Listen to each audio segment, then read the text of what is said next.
Over the summer, it was Mitt Romney versus Michelle Bachmann. Then Mitt Romney versus Rick Perry.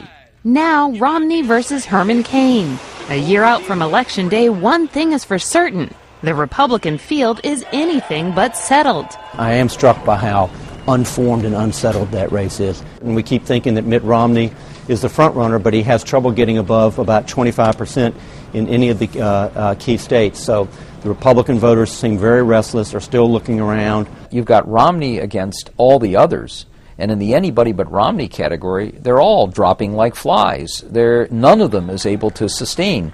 But somebody is going to be there. When you have a party where 70% of the likely primary and caucus voters want anybody but Romney. In part because Romney, a former Massachusetts governor and investment banker, is running as the establishment candidate in a political season dominated by conservative insurgents.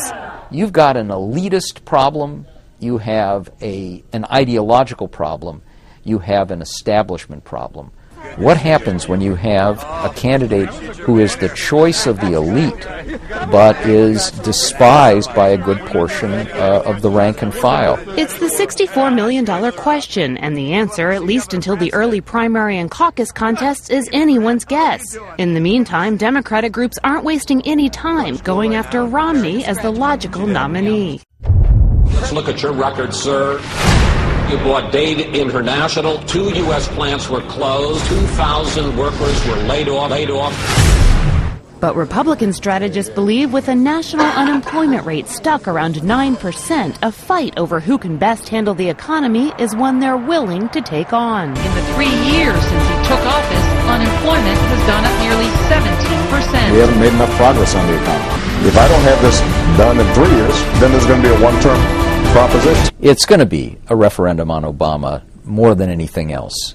He's running against the economy in some ways more than he's running against a Republican. With that as the backdrop, the best-case scenario for Obama might just be the likely scenario, a bitter, drawn-out GOP primary race that pushes its candidate sharply to the right. When they feel that the Republican race is pushing all those candidates too far to the right, they do feel that that could give President Obama an advantage in the general election when you're going after these independent voters who don't really care about the primaries. Both sides know, regardless of who becomes the GOP nominee, the 2012 campaign is almost sure to be an extremely close, pulverizing event that will highlight once again the pulse of a divided, frustrated nation.